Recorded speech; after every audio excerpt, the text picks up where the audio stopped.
Hello guys, कैसे हैं आप? उम्मीद करते हैं कि आप सब खैरियत से होंगे, खुश होंगे। भाई देखने जा रहे हैं वीडियो इंडिया एजेंट ऑपरेशन सिंदूर। बहुत कमाल का टॉपिक है। अगर आपको वीडियो पसंद आए तो वीडियो को लाइक और चैनल को सब्सक्राइब जरूर कर लीजिए। दोस्तों, पाकिस्तान में जब भी कहीं बम फटता है तो दो आवाजें आती हैं। दरअसल पहली आवाज बम फटने की होती है और दूसरी आवाज मैं नहीं कहूंगा, आप कमेंट ही करो बस। तू समझा? हाँ, नहीं तू समझा नहीं। दोस्तों, बादलों के पीछे छिपा हुआ मून और पाकिस्तान की फटी पतलून ज्यादा देर तक छिपते नहीं। अब खुद पाकिस्तानियों ने ही इस बात को मान लिया है। सुनिए जरा। Breaking news coming in, viewers. Ishaq Dar, Pakistan's defense minister and deputy prime minister, in their annual press conference, accept that Noor Khan Air Base was attacked by the Indian Army. Deputy Prime Minister and Foreign Minister Ishaq Dar has admitted to major damage by India's positions trying to during the operation. जी हाँ दोस्तों, पाकिस्तान के deputy PM और foreign minister Ishaq डार ने 27 दिसंबर 2025 को press briefing में finally इस बात को मान लिया कि ऑपरेशन सिंदूर के दौरान भारत ने रावलपिंडी के नूर खान एयरबेस पर ड्रोन से हमला किया था, जिससे पाकिस्तान की मिलिट्री इंस्टॉलेशन तबाह हो गए और कर्मियों को चोटें भी आई। उसने बताया कि भारत ने 36 घंटों में 80 ड्रोन से पाकिस्तानी एयरफील्ड में घुसपैठ की, जिनमें से 79 को रोका गया, लेकिन एक ने नुकसान पहुंचाया। अब सबसे पहले तो इस लाल बुझक्कड़ को कोई समझाए कि चचा, घुसपैठ उसे कहते हैं जो तुम्हारे लोग तार के नीचे से हमारे यहाँ घुसने की कोशिश करते हैं, तैयारी में रहते हैं। हमने तो बस अपने ड्रोन और ब्रह्मोस तुम्हारी तशरीफ में डालकर उसे थोड़ा और चौड़ा कर दिया है, बस। दूसरा ये कि हमने जहां जहां तुम्हारे यहाँ की जमीन में छेद किए वो सीधे ब्रह्मोस से किए। वो इतना डीप गई है कि आपकी बीप हो गई है। तुम यहाँ ये ना पढ़ाओ कि हमने 80 ड्रोन भेजे और तुमने 79 मार गिराए। गजब के झूठे लोग हो गए। अब ये भाई साहब चुप होते उससे पहले पाकिस्तान के प्रेसिडेंट आसिफ अली जरदारी ने भी इस बात को मान लिया कि हिंदुस्तान ने पाकिस्तान की तशरीफ में रॉकेट लगा दिया। पाकिस्तान के राष्ट्रपति आसिफ अली जरदारी ने ऑपरेशन सिंदूर पर एक कार्यक्रम में खुलासा किया कि भारत की जवाबी कार्रवाई के दौरान उनके मिलिट्री सेक्रेटरी ने उनसे बंकर में छिपने की सलाह दी, लेकिन उन्होंने मना कर दिया। हाँ, क्यों नहीं? अब आगे ये भी बोल दो कि मोगली और बगीरा के साथ तुम कंचे भी खेलते थे, नहीं? अब भाई साहब, ये कौन सा माल है जो पाकिस्तान में फूंका जा रहा है? बताओ। एक बम फटने से पहले जिनकी फट जाती हो, वो रॉकेट और मिसाइल्स के बीच बंकर में छिपने से मना कर देते हैं। ये वही लोग हैं जो आसमान में थोड़ी सी आवाज हो जाए तो सर पर हाथ लगाने से पहले तशरीफ पर हाथ रखते हैं, क्योंकि इनको पता है कि पहले कहां से फटेगी। अबे फेंकना बंद करो यार, तौबा तौबा का मकाम हो रहा है। कीजिएगा, ये ठीक नहीं हो रहा सर, आप गलत कर रहे हैं सर। अब ये बयान 22 अप्रैल 2025 को हुए पहलगाम आतंकी हमले के बाद जो ऑपरेशन सिंदूर हुआ, उस पर पाकिस्तान की एक्सेप्टेंस है, जिसमें भारत ने पाकिस्तान और पीओके में 9 आतंकी ठिकानों को तबाह किया। अच्छा, इन मियां मुलेठी की एक और बात सुनकर हंसते हंसते आपके प्राण पखेरु ना भांगड़ा करने लगे तो भाई साहब कहना, अपने बयान में ये कद्दू का शोरबा कहता है कि पाकिस्तान ने जवाबी कोशिश की, लेकिन डीजीएमओ ने सीजफायर मांग कर ली। उसके बाद ये रसमलाई की मीठी चाशनी ये कहता है कि इससे मिलिट्री सेक्रेटरी ने बोला कि सर जंग शुरू होगी, बंकर में चलें। इसके बाद ये थूके हुए बलगम ने कहा कि नेता बंकर में नहीं मैदान में मरते हैं। वाह, तेरा बाप यार छोड़कर गया था कि तेरी माँ? वही इसने पीएम मोदी के बयान पर जवाब देते हुए बताया कि पाकिस्तान जंग के लिए तैयार है जनाब। जंग के लिए ये लोग कितना तैयार है वो हम सब ने 4 दिन में देख लिया। वैसे भी तुम्हारे 1971 के 1971 के पकड़े हुए जवानों की पतलूनें अभी भी हमारे पास हैं, तो ये बात मत ही किया करो पाकिस्तानियों। बात रही मरने की, तो खुद पाकिस्तानियों को पता है कि तुम लोगों की मौत इतनी आसानी से होगी नहीं। जब तक तुम पाकिस्तान की आवाम को नहीं मार लोगे तब तक खुद नहीं मरोगे। खैर, इस वीडियो में हम इस बयान के बाद आए पोटेंशियल ग्लोबल मेल्टडाउन, बांग्लादेश में हो रहे बवाल और उसके बाद इस पर भी बात करेंगे कि कैसे रॉ के एक इंडियन स्पाई ने बांग्लादेश में आईएसआई के मंसूबों पर पानी फेर दिया। तो चलिए शुरू करते हैं, लेकिन उससे पहले दोस्तों, महाशिवरात्रि का महापर्व आने वाला है 15 फरवरी को, और पिछली बार की तरह इस बार भी लाखों महादेव के भक्त जुटने वाले हैं एक साथ आदि योगी के सामने कोयम्बटूर में। पिछली बार आप सबने बढ़ चढ़कर कंट्रीब्यूट किया था, इस बार भी मौका आ गया है महादेव के भक्तों के लिए महाप्रसादम जो बनाया जाएगा उसमें आइए मिलकर कंट्रीब्यूट करें। एक भक्त के प्रसाद के लिए 50 रुपीज का कंट्रीब्यूशन है। आप जितना चाहें दिल खोलकर करें और अपने दोस्तों से भी इस लिंक को शेयर करें जो मैंने डिस्क्रिप्शन और पिन कमेंट में दिया है। इस बार भी महाशिवरात्रि जमकर मनाई जाएगी 15 फरवरी को, तो आइए इसमें मिलकर कंट्रीब्यूट करें और आगे भी इस बारे में डिटेल में मैं जरूर बात करूंगा। फिलहाल वीडियो में आगे बढ़ते हैं। तो दोस्तों, अब इन दोनों पाकिस्तानी जोकरों की बात के असर से पहले जरा ये जान लेते हैं कि आखिर ऑपरेशन सिंदूर के बाद पाकिस्तान में हुआ क्या। दरअसल ऑपरेशन सिंदूर के तुरंत बाद पाकिस्तान का स्टॉक मार्केट सीधे क्रैश हो गया। पाकिस्तान का KSE 100 इंडेक्स 5 से 10% गिरा। ट्रेडिंग रुकी और बॉन्ड मार्केट्स अफेक्टेड हुए। अब डार और जरदारी के बयान के बाद से पाकिस्तान का स्टॉक मार्केट फिर से गिरेगा।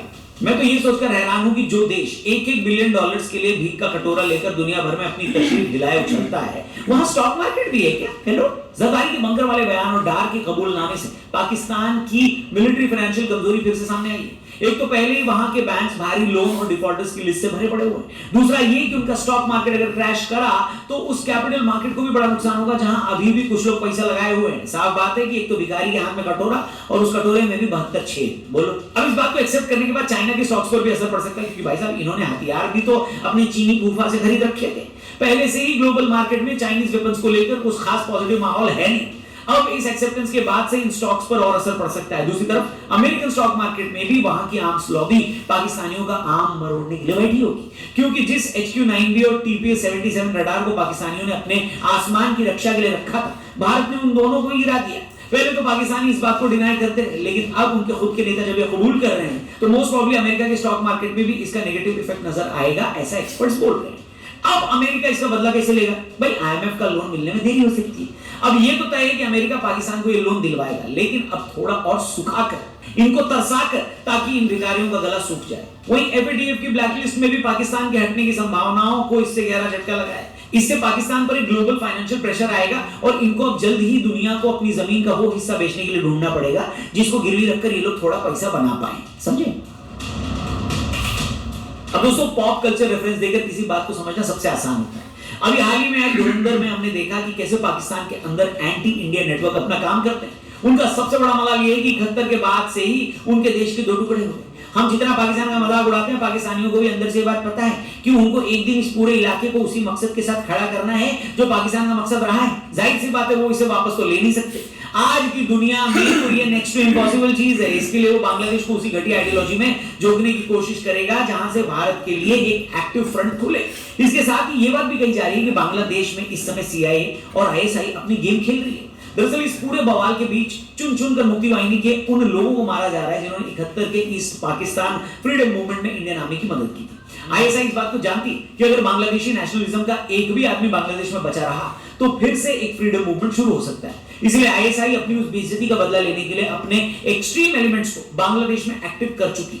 एक एंटी इंडिया माहौल भी बना दिया गया है। इस बीच CIA का मकसद साफ था कि बांग्लादेश को अस्थिर करके पूरे साउथ ईस्ट एशिया और भारत की तरफ नजर डाली जाए। CIA के इस प्लान में सबसे बड़ा रोड़ा भी पाकिस्तान ही बना है। एक्सपर्ट्स का कहना है कि बहुत पुरानी लेकिन सही कहावत है कि पूरे पाकिस्तान को 3 चीजें चलाती हैं, अल्लाह, आर्मी और अमेरिका। और अमेरिका अब सबसे आगे आ चुका है। अभी इजराइल में भी ट्रूप्स भेजने के लिए पाकिस्तान को अमेरिका ने मजबूर किया। यही वजह है कि वो बांग्लादेश में अपने इरादों को जल्दी अंजाम देना चाहता है, लेकिन भारत के पूर्व एजेंट को इसी वजह से जान से मारने की धमकियां भी मिल रही हैं। जी हां दोस्तों, अभी बांग्लादेश के अंदर अराजकता फैलाने के पाकिस्तानी प्लान पर एक फॉर्मर एजेंट लकी बिष्ट ने कई कमेंट किए और वीडियोस बनाई। दरअसल बांग्लादेश में जिस स्टूडेंट लीडर को मारने के बाद भारत को उसका दोषी ठहराने की कोशिश हो रही थी, उसी के बारे में इन्होंने एक सनसनीखेज वीडियो रिलीज किया। आपको बता दें, इसके बाद शरीफ उस्मान हादी का भाई भी सामने आया और आकर बांग्लादेश की इंटरिम गवर्नमेंट पे ही निशाना साधा और कहा कि मोहम्मद यूनुस की सरकार ने चुनाव के चलते मेरे भाई को मरवाया। ये स्टेटमेंट बड़ी वायरल हुई है। বাংলাদেশের জুলাই বিপ্লবের আগে যারা ক্ষমতাধর ছিলেন, যারা রাষ্ট্রকে নিজেদের মনে করতেন, তারা কিন্তু আজকে কেউই বাংলাদেশে নাই, তারা পালাতে বাধ্য হয়েছে। और इसी वजह से वहां के लोगों को रियलाइज हुआ कि जो हिंसा भड़की है वो भड़की नहीं बल्कि भड़काई गई है। इसी वजह से लकी बिष्ट को पाकिस्तान से जिहादियों की ओर से धमकी मिलने लगी, क्योंकि उन्होंने उस्मान हादी की हत्या में पाकिस्तान की ISI, बांग्लादेश की DGFI और यूनुस खान की भूमिका का खुलासा किया। उन्होंने कथित बांग्लादेशी अधिकारी का ऑडियो भी पब्लिक कर दिया जिसमें हत्या की साजिश और इन एजेंसीज की इन्वॉल्वमेंट का दावा भी किया गया। अब ये ऑडियो पब्लिक होने के बाद लकी बिष्ट को और उनके परिवार को ऐसी मौत मारने की धमकी दी गई जिसकी कल्पना भी न की गई। मतलब पाकिस्तान और बांग्लादेश के जिहादी तत्वों ने फोन कॉल पर उन्हें निशाना बनाया, क्योंकि यह खुलासा इन दोनों देशों की छवि को नुकसान पहुंचा सकता है। अरे वे लकी बिष्ट के साथ हमने रिसेंट एक पॉडकास्ट भी किया अपने TRP यानी द रौनक पॉडकास्ट चैनल पर, जाकर उस पॉडकास्ट को भी जरूर देखना। बहुत सारी ऐसी इंफॉर्मेशन आपको उस पॉडकास्ट में मिलेगी जो आपने इससे पहले कभी नहीं सुनी होगी और ना कभी सोची होगी। फिलहाल वीडियो में आगे बढ़ते हैं। तो दोस्तों, बांग्लादेश की आज की स्थिति के पीछे ISI की प्लानिंग के साफ सबूत मिले। दरअसल बांग्लादेश पाकिस्तान का वो अनफिनिश्ड प्लान है जिसे पूरा करने का ये सबसे सुनहरा मौका है। भारत के लिए इसलिए सबसे जरूरी पॉइंट हो जाता है क्योंकि ज्यादातर बॉर्डर नदियों के किनारे यहाँ है, वहां से इन्फिल्ट्रेशन और ड्रग्स का धंधा ज्यादा होता है। पाकिस्तान इस पूरी फिराक में है कि उसको बांग्लादेश का वही इलाका मिले जहां से वो ज्यादा से ज्यादा तादाद में ड्रग्स और आर्म्स की तस्करी भारत में करा सके। इसके साथ ही वो अधिक से अधिक घुसपैठियों को बसाकर एक जनसंख्या विस्फोट कराने के प्लान को भी अंजाम देने में लगा है, और बांग्लादेश बस उसकी ही एक कड़ी है। ये कड़ी अब आगे किन किन चीजों के साथ जुड़ेगी उस पर हमारी नजर बनी रहेगी, और इस टॉपिक पर आप क्या कहना चाहते हैं कमेंट करके जरूर बताइएगा। इस मुद्दे पर आगे और भी वीडियोस हम लाएंगे। आप बस चैनल सब्सक्राइब करके जाना, वीडियो पसंद आई हो तो इसे अपने दोस्तों से भी जरूर शेयर करना। Thank you for watching. Description और पिन कमेंट में लिंक दिया है। महाशिवरात्रि का महापर्व 15 फरवरी को आने वाला है, पिछली बार की तरह इस बार भी ऐसे ही है यार, बहुत कमाल की वीडियो थी। लेकिन देखा जाए ना तो यार मुझे एक बात की समझ नहीं लगती। अब देखो ना, अगर इस एरिया में हमारे एरिया को ले लेना, अगर कोई 5,000 10,000 बंदा हम इकट्ठा कर लेना तो उनको ये भी नहीं पता कि ये आसफ जरदारी और ये इशाक डार हैं कौन है। लेकिन मुझे मतलब कि समझ नहीं लगती, आपके पास अगर प्रूफ है इस चीज़ का कि एयरबेस को हिट हुआ है, वो कि हमने माना भी है कि हिट हुआ है, उसका सारा प्रूफ है सैटेलाइट के जरिए, लेकिन पता नहीं एक क्या चीज़ चाहिए कि इन्होंने एक डिक्लेयर कर दिया है तो इस चीज़ का मुद्दा बन गया। अब ये जो अभी के एक लीडर है ना पाकिस्तान के, चाहे जितने भी मतलब कि आसफ जरदारी, ये इशाक डार, ये सारे व्हाटएवर जो भी हैं, इनकी कोई बात सीरियस नहीं लेता। मतलब कि इनकी घर में कोई औकात नहीं है। तो मुझे नहीं लगता कि इंडिया इतना प्रोफेशनल आर्मी होकर इन दो बंदों की बेस पर बैठे हुए हैं कि चलो इन्होंने मान लिया तो ये चीज़ मतलब कि हुई है। चलो एक सैटेलाइट जो होती है ना वो एक रियल प्रूफ होता है जो कि ऑलरेडी इंडिया ने दिए हुए भी हैं। लेकिन मुझे लगता है कि ये जो यूट्यूबर है ना, मतलब कि रौनक सारे या ये सारे, इनको थोड़ा सा बस हवा चाहिए ये मुद्दा एक चीज़ को उछालने के लिए, तो वो चीज़ को ना ये उछालते रहते हैं। अब अगर बात करें ना एक एजेंट की, तो ऐसे कोई मतलब कि एजेंट ऑन यूट्यूब आकर नहीं बोल सकता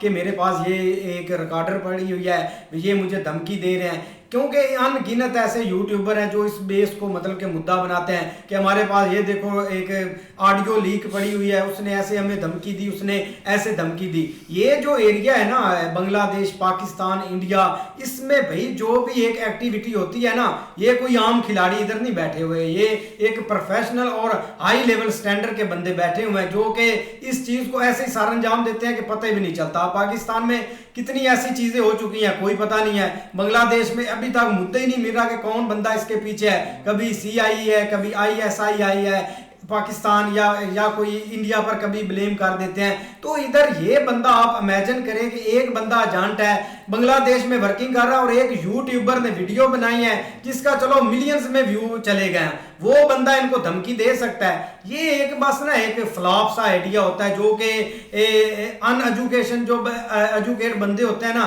इस चीज़ को बिलीव कर लेते हैं कि वाकई इसने तो ऑडियो में सुना दिया, वाकई कोई मतलब कि एजेंट काम तो कर रहा होगा। ऐसे कोई इंफॉर्मेशन नहीं यूट्यूब पर देता, या कोई ऐसा बंदा ये ऑडियो मतलब कि नहीं प्ले करता कि मिशन से पहले ही उसने ऑडियो प्ले कर दिया है, या ये सारा सीन, ये सारा टोपी ड्रामा है। बस आप देखते जाएं मतलब कि बांग्लादेश को क्या हो रहा है क्या नहीं। अभी के हाल में मतलब कि बंदे के नहीं पता चल रहा कि किसको मारना है, कौन खड़ा है। शाम को वो यूनुस के खिलाफ हो जाते हैं, दिन को वो यूनुस के हक में हो जाते हैं। तो ये मतलब कि गुत्थी समझाना मुझे समझ नहीं लगती। अगर पाकिस्तान की बात करें ना तो ये बंदों का तो इधर स्टैंडर्ड ही नहीं है। ये जो गवर्नमेंट में बैठे हुए हैं, ये चाहे जितने भी मतलब कि एक देते रहे, बयानबाजी करते रहे, अगर आप आज इशाक डार की बात को इतना सीरियस ले रहे हैं, इसने तो बहुत मतलब कि जोकरों वाली हरकतें की हुई हैं। इसने बोला है कि रफाइल हमने गिरा दिए, और मीडिया पर प्रूफ है सारे।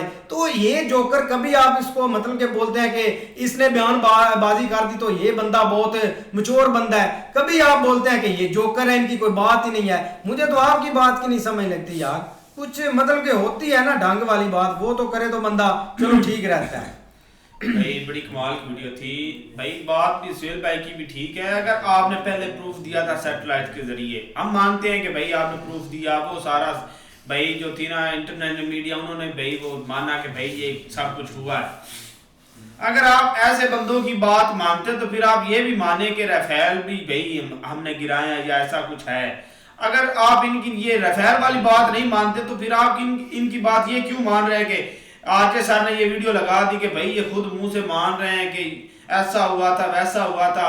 बात अगर सीरियस की, अगर सही बात की जाए ना, तो इनको सिर्फ अपने व्यूज की पड़ी होती है।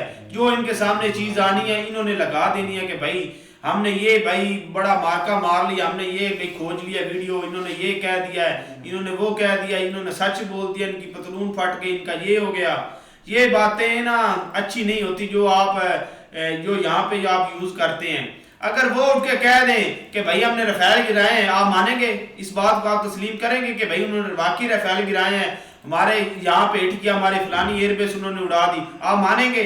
नहीं मानेंगे, क्योंकि आप उनको कभी जोकर कहते हैं, कभी कहते हैं कि भाई ये बंदा ठीक कह रहा है, इसने भाई सच बोला है, हमने इंडिया ने भाई इनकी ये एयरबेस उड़ा दी, फलाना कर दिया, ढिमकाना कर दिया, इतने ड्रोन्स मारे, और फिर ऊपर से उनकी एक बात को भाई झूठा भी कह रहे हैं कि 80 ड्रोन आए जिन्हों में एक बच गया, बाकी सारे भाईजान हमने गिरा दिए। वो आप क्यों झूठ बोल रहे हैं? फिर कुछ करने वाली कुछ बंदा अपनी अकल से भी सोचता है, बात करने से पहले बंदा सोचता है कि भाई मैं बात क्या कर रहा हूँ। आप जो आई आपके मुंह में आपने भाई बोल दी, और बांग्लादेश की बात कर रहे हैं ना, आपको सीधी तरह पता है कुछ हो क्या हो रहा है क्या नहीं हो रहा, ना वहां की आवाम को पता है कौन हमें कंट्रोल कर रहा है, कौन दूसरा ना सारा को ये निजाम चला रहा है। कभी आप भाई ISI का ले आते हैं, कभी आप भाई पाकिस्तान का नाम ले आते हैं, कभी आप भाई चले जाते हैं अमेरिका पे चले जाते हैं, कभी अपनी इंडियन आर्मी पे चले जाते हैं। पता नहीं आपका क्या ज़हन है, कभी कहीं कभी कहीं। को सीधी बात आप भी नहीं बता रहे, आपको पता ही नहीं, आप बताएंगे क्या हमको? बिल्कुल यार, काफ़ी अच्छा टॉपिक था रौनक सर का क्योंकि भाई ये बात जो है ना काफ़ी ज़्यादा चल रही है, जो बांग्लादेश में है ना, जो उन्होंने अभी लास्ट एक हिंदू को मतलब है उनके साथ जो एक गलत चीज़ की है ना, वो बहुत एक सैड इंसिडेंट है यार। और उसके बाद जो है ना एक वीडियो आई थी सोशल मीडिया पर, बहुत ज़्यादा चली है कि जिसकी बेस के ऊपर सारे इंडियंस जो हैं वो इंस्टा पे भी काफ़ी चली, हर जगह वो चली कि वो यही बोल रहा है कि जिन्होंने ये किया है ना उनको मैंने नहीं छोड़ना। उनमें से एक बंदे को गोली लगी भी है कि जो उसमें था, उसमें जलाने वाला या वो जो इसमें ना पूरा था भाई इंटर हुआ जिसने ये सब करवाया या जिसने साथ मिलकर ये किया। तो भाई ठीक है, अब देखे ना सही है, एक आम बंदे का है ना खून खौल जाता है। अब आप हम ये ज़रूर मानते हैं कि जो बांग्लादेशी हैं वो इंडिया में इंटर हो गए, कोई पता नहीं वो कैसे इंटर हो रहे हैं, कहाँ से इंटर हो रहे हैं, कहीं से भी घुस जाते हैं। तो भाई इंडिया को भी वो रास्ते पता है ना वहाँ से भी वो इधर आ सकते हैं। तो ये एक बिल्कुल एक राइट है कि कोई इंडिया का एक जो बंदा है ना वो ज़रूर इधर इंटर हुआ है, ये हमने ज़रूर सुना है। बाकी अब वो सबको पता है बांग्लादेश में अमेरिका भी घुस चुका है, पाकिस्तानी भी जा रहे हैं। तो इनकी यही एक गेम चल रही है कि एक तो इन्होंने इंडिया के खिलाफ सबको कर दिया, मतलब एंटी इंडिया जो है इन्होंने हर चीज़ चलाई हुई है, और ऊपर से भाई एक भड़का रहे हैं। बस यही चीज़ें चल रही है कि इंडिया के खिलाफ सब हो जाए, यही चीज़ें चल रही है अब तो। भाई हमें तो इस बात की समझ नहीं आ रही कि ये जो मीडिया वाले हैं, यूट्यूबर हैं यार, ये एक बात बता दी इन्होंने, कोई एक मुल्क ऐसा बता दें कि जिसके साथ भाई इन्होंने कुछ भी नहीं किया। पाकिस्तानियों की बात करें तो भाई इन्होंने भाई हर जंग जीती हुई है, हर काम इन्होंने किया हुआ है, इन्होंने उधर दिल्ली का नक्शा भी मिटाया हुआ है, ठीक है। अगर इंडिया की बात सुने तो इंडिया ने भाई इधर एयर बेस भी तबाह किया हुआ है, इधर पाकिस्तान में कुछ भी नहीं छोड़ा उन्होंने। ये सिर्फ इन्होंने एक अवाम को बेवकूफ़ बनाया है, अवाम को एक चूना लगाया हुआ है। वो अपनी तारीफ़ें करते रहते हैं, ये अपनी तारीफ़ें करते रहते हैं। अवाम इंडिया की अवाम जो इंडिया में खुश है, पाकिस्तानी अवाम पाकिस्तान में खुश है कि हमारी फ़ौजें जो है ना वो जी इस तरह की फ़ौज किसी मुल्क की नहीं है। तो ये सिर्फ एक चूरन बेचने वाला इन्होंने काम किया हुआ है। जब बहुत ज़्यादा नुकसान होता है, ये थोड़ी देर पहले जब क्रिकेट का मैच हो रहा था, ऑपरेशन सिंदूर में हमारा बहुत नुकसान हो गया, हमारे बहुत भाई मारे गए हैं, वो हमने उनको डेडिकेट किया है, ये इनाम उनको वो मेरा भाई ये आपकी जो ये बैठे हैं ना, ये आप हमें भी चूना लगा रहे हैं, आप लोगों को भी चूना लग रहा है। ये कोई रियलिटी वाली बात नहीं अवाम को बताते। हालांकि मुल्क का, दोनों मुल्कों का नुकसान हुआ है, ये नहीं कि इंडिया का नुकसान हुआ तो पाकिस्तान का नहीं हुआ, पाकिस्तान का भी नुकसान हुआ है। लेकिन इन्होंने अवाम को भाई मेंटेन किया हुआ है कि अवाम जो है ना वो यही समझे कि हमारी जो आर्मी है ना वो परफेक्ट काम कर रही है। ऐसे शेर और चीते की तरह भाई आंखें खोल के बैठी है, लेकिन ये सोए हुए हैं, अवाम उससे ज़्यादा सोई हुई है। होने वाली बात ये है कि 1 या 2 महीने बाद भाई कोई ना कोई खबर निकल आती है कि अब भाई ये सब कुछ अब मान भी रहे हैं कि हमारी उधर भाई अपना फौज पर या उनके ठिकानों पर हमला हुआ है, तो पहले इन्होंने क्यों नहीं माना है क्या? अभी ये कह रहे हैं कि उधर भाई इन्होंने अपना रॉकेट जो है वो इन्होंने गिराया है कि अपना रॉकेट के साथ हमला किया है, और ऊपर से पाकिस्तानी कह रहे हैं कि उनके भाई 80 में से जो 1 है वो बच के गया है, जो 79 हमने तबाह इधर कर दिए हैं। इनकी पता नहीं, समझ की बात की नहीं आती। वो कहते उधर से इंडिया वाले कहते हैं कि हमारे उधर गए नहीं हैं कि, और वो वही बात बाद में कह देते हैं कि हमने इतने उधर भेजे हैं और भाई हमारे साहबी वापस आए हैं कि पता नहीं क्या हो जाता है। क्या ऑपरेशन सिंदूर यार, अभी जो कुछ दिनों बाद अभी अपना मोदी साहब ने कहा था कि ऑपरेशन सिंदूर अभी बाकी है क्या, तो रांदी कसर भाई फिर निकालने हैं ये।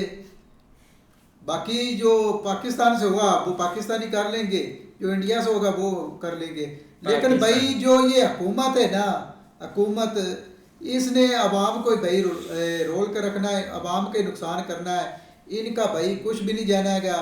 उधर जो नुकसान होना है तो अवाम का होना है, इधर पाकिस्तान में होना है तो अवाम के नुकसान होना है। इन्होंने तो उधर भाई मिलना भी नहीं है क्या। बिल्कुल ऐसे देखो ना, चीज़ें होती हैं ऑफिशियली एक तौर पे। आप देख लो इसहाक डार कौन है, आपका डिप्टी प्राइम मिनिस्टर है, चाहे जैसा भी है, लेकिन है तो भाई एक वो एक ओहदे के ऊपर बैठा हुआ है ना। दूसरी तरफ अगर जरदारी ने बात की है तो वो कौन है, वो आपका प्रेसिडेंट है इस वक्त कंट्री के अंदर। तो वो जो भी उसकी बात होगी वो भाई एक हर एक जो न्यूज़ प्लेटफॉर्म है उसके ऊपर जाएगी और उसके ऊपर बातें भी होगी। उन्होंने क्या किया, उन्होंने कोई अपने पास से थोड़ी उठाई है, जो उसने बोला उसने बता दिया कि भाई देख लो आज ये खुद मान भी रहे हैं, ये मान भी रहे हैं। अब उसके पीछे लॉजिक क्या है, क्योंकि हमारे यहाँ पे एक जंग जो है ना वो चल रही है हमारे जो हुक्मरानों के दरमियान और एक ऐसी ताकत है उसके दरमियान जो है ना वो मतलब एक दूसरे जब भी कोई थोड़ा सा फंसने लगता है वो एक दूसरे को नीचा दिखाने लग जाते हैं। तो उसके लिए कुछ एंकर हजरात जो है ना वो फ्रंट पे आ जाते हैं, कुछ ये हुकूमती जो जिनको हुकूमत दी हुई है वो सामने आ।